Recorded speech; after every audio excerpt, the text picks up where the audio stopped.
Sabi nila kailangan ng kamao para makapag-knockout, pero iba si Mona Kimura. Pumapasok siya sa ring na hindi gumagamit ng braso, pero na-knockout pa rin niya ang mga kalaban na parang madali lang.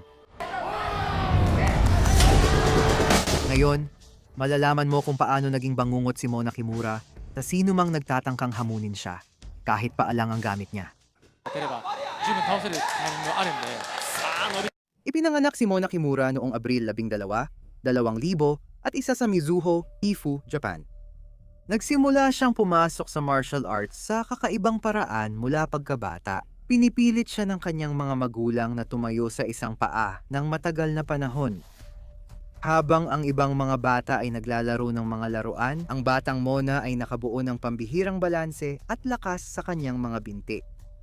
Ang balanse sa isang paa na mukhang tamakang napakadali sa ring ay kanyang sinanay mula pagkabata pa lang.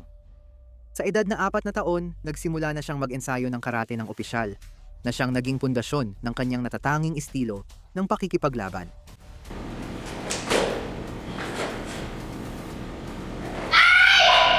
Nang pumasok si Mona sa mundo ng kickboxing, agad siyang inihalin tulad kay Chun-Li.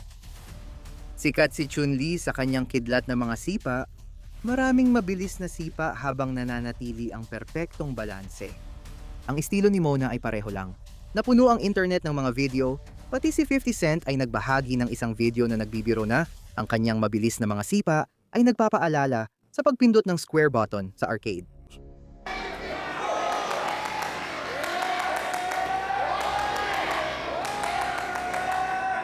Lubos nang tinanggap ni Mona ang paghahambing na ito at ginamit niya ito sa mga panayam at social media. Pati sa kanyang karakter sa ring, ginawa niyang tunay na pagkakakilanlan ng tatak ang simpleng paghahambing.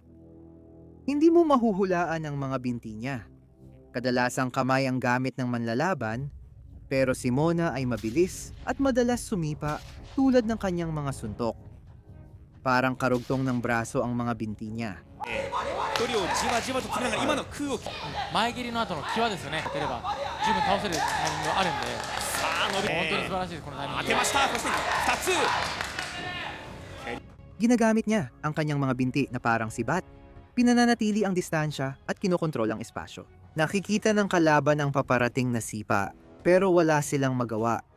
Parang nakikipaglaban ka sa porcupine, kapag lumapit ka, matutusok mo ka ng tinik niya. Isipin mo na lang na sinusubukan mong lapitan ng isang tao na laging gumagalaw ang mga binti, laging handang umatake na parang kobra. Matapos ang unang 2 laban niya, maraming tagamasid ang nagkamali ng palagay. Marunong lang siyang sumipa, alisin mo ang kanyang mga binti at tapos na siya. Malapit nang matuto ng masakit na leksyon ang mga taong ito. まさにその蹴りを出すタイミングの変幻自在という木村。いや本当全く崩れないのがね。足を面当てていきます。白いように長いですね。Sa kanyang ikatlong laban, ipinakita ni Mona na ang sino mang magmaliit sa kanya ay gumagawa ng isang malaking pagkakamali. Binabasa niya ang kalaban, umaangkop at umuunlad habang lumalaban. Ito ay isang antas ng katalinuhan sa pakikipaglaban na napakataas. Si Mona ay isang universal na sundalo. Hindi mo alam kung ano ang susunod na mangyayari, isang malakas na sipa, isang matalim na jab, isang makapangyarihang hook.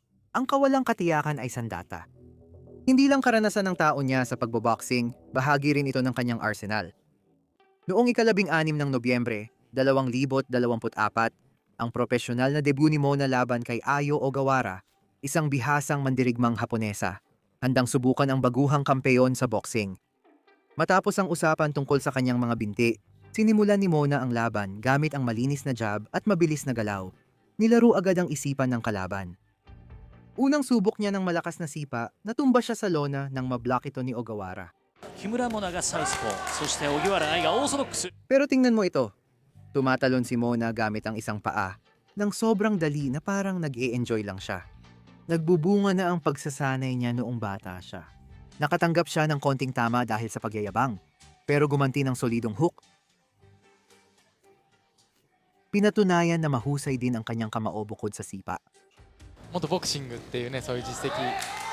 とにかくパンチで私は倒したんだと、そういうことを言っています。 Sumubok mag-clinch si Ogawara pero itinulak siya ni Mona kaya natumba siya sa lona. Nakakonekta si Ogawara ng magagandang hook sa ulo ni Mona para ipakita ang dominasyon.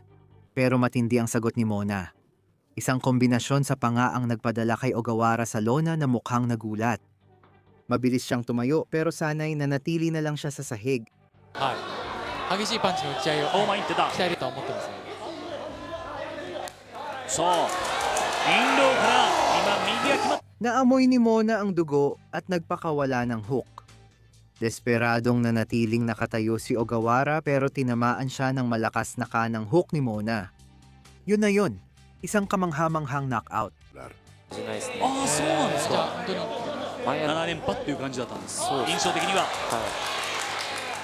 さあ来るところカウンターであーっと今度は右すごい。さあ1ラウンド Nandyan si Mona, nakangiti. Parang katatapos lang niya sa isang magaan na sparring session.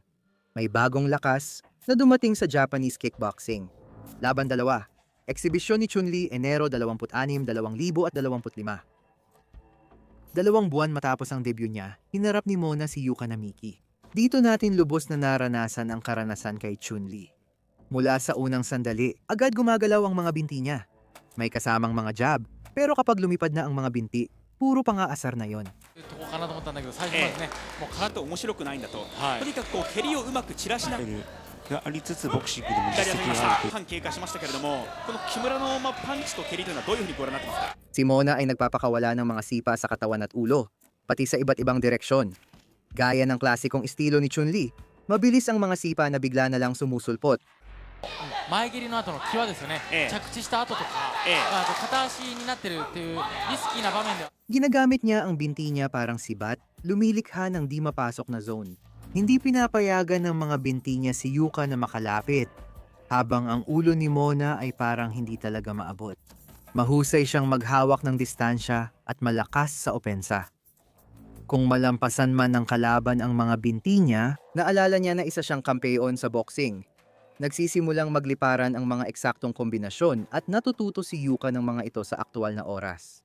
打ってしまうぐらいの威力があるのはこの木村選手の左の攻撃ですね。さあボディだ、そして身を返していこうというゆかです。前蹴りが鋭く伸び Isang sipa ang tumatak at nakakahiya dahil sa natural nitong bitaw, na parang nagsasabing umatras at panatilihin ang distansya. Parang mas mukhang ensayo lang ito kaysa totoong laban. やられてる時が非ま常にとめていこうというゆかです。戸惑いますよね、ゆか選手としてはですね、はい、お腹にも来るし、下から上に突き上げても来るし、はい、 Makikita mo kung paano naiipon ang galit sa mukha ni Yuka habang unti-unti siyang nawawala ng kontrol. Hindi ito dapat gawin sa isang taong magaling sa technical. Ilang segundo lang ang lumipas, tinamaan siya ng malalakas na suntok sa mukha na nagpaatras sa ulo niya. 前蹴りをね被弾しながらもですね、決して、さあ突き上げるような蹴りでした。全身を身を返していこうというゆか。ゆか選手のプレッシャー女子のアマチュアでこれ以上あ、ボないディだ。これはノーダウン。 Sa huling round, sinubukan ni Yuka na magsimula ng malakas. Pero nadala siya ng walang humpay na atake. Sinimulan ni Mona ang walang awang pag-atake. Ganap na dominasyon. 着地した後とか、あと片足 突き上げるようなこの Sa kung anong paraan, nakaligtas si Yuka sa 3 round na nagpapakita ng kanyang katatagan.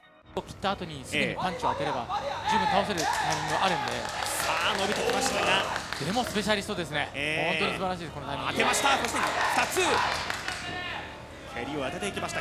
Ang resulta, isang magandang panalo para kay Mona sa pamamagitan ng unanimous decision. Wala ni isa sa stadium na yon ang nagduda kung sino ang nanalo sa laban. Ika-27 ng Hunyo, 2025. Ito ang ikatlo at bagong laban ni Mona kay Sato Kousawa at masasabi kong napakatindi talaga ng laban na ito. Mabilis nagsimula si Mona gamit ang paborito niyang mataas na sipa. Parang si Chun-Li, sunod-sunod ang sipa at matutulis na suntok niya kay Satoko. Mula pa lang sa simula halatang litong-lito si Kousawa.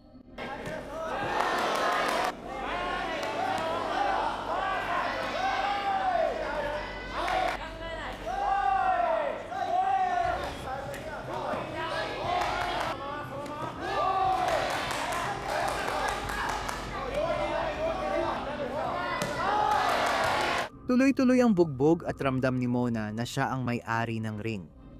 Halos lahat ng suntok niya lalo na ang mga matutulis at hook ay tumatama. Halatang sanay si Mona sa boxing. Kontrolado niya ang laban at siya ang pumipili ng tamang oras at lugar ng suntok. Si Satoko ay parang target lang sa shooting gallery. Nagsisimula ng dumugo ang kanyang mukha.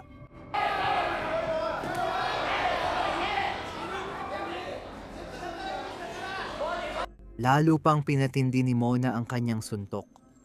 Napaatras ng todo ang ulo ni Satoko na parang mapuputol na.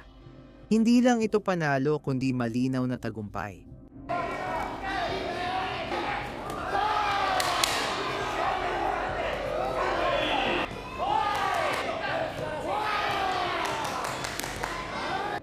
Nagsimula ang ikalawang round sa isang matinding jab sa ulo ni Osawa na agad sinundan ng isang mataas na sipa na nagpabagsak kay Osawa sa lona. Knockdown. Nakikita na naman natin ang laban ni Mona. Pero kung pagbabasehan ang mukha ni Osawa, dapat sanay nanatili na lang siya sa sahig.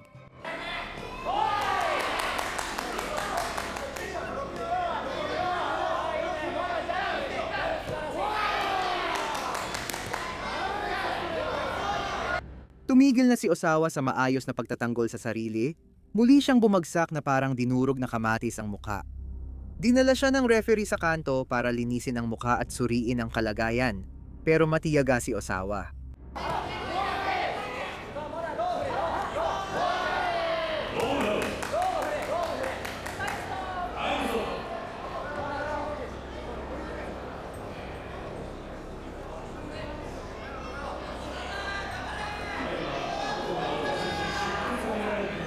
Nagpatuloy ang laban. Ngunit alam ng lahat na bilang na ang oras dahil patuloy na napipinsala si Satoko. Nagpakita ng awa ang referee at pinatigil ang laban.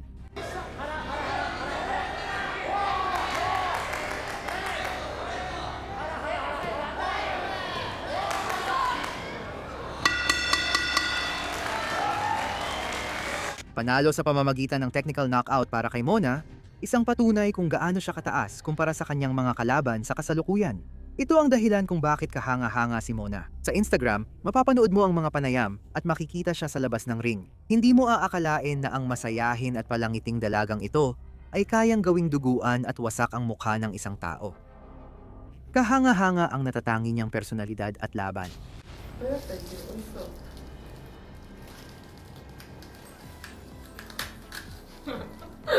Masayahin, mabait, laging nakangiti. Pero sa ring, nagiging parang makina siya ng eksaktong mga suntok. Kayang gibain ang kanyang mga kalaban gamit ang mga kamay o mga paa. Si Mona Kimura ay may magandang kinabukasan. Hindi lang nananalo kundi ginagawa ito ng may sariling tatak at pinapasaya ang manonood. Ipinakita niyang hindi kailangang sumunod sa karaniwan para magtagumpay sa combat sports.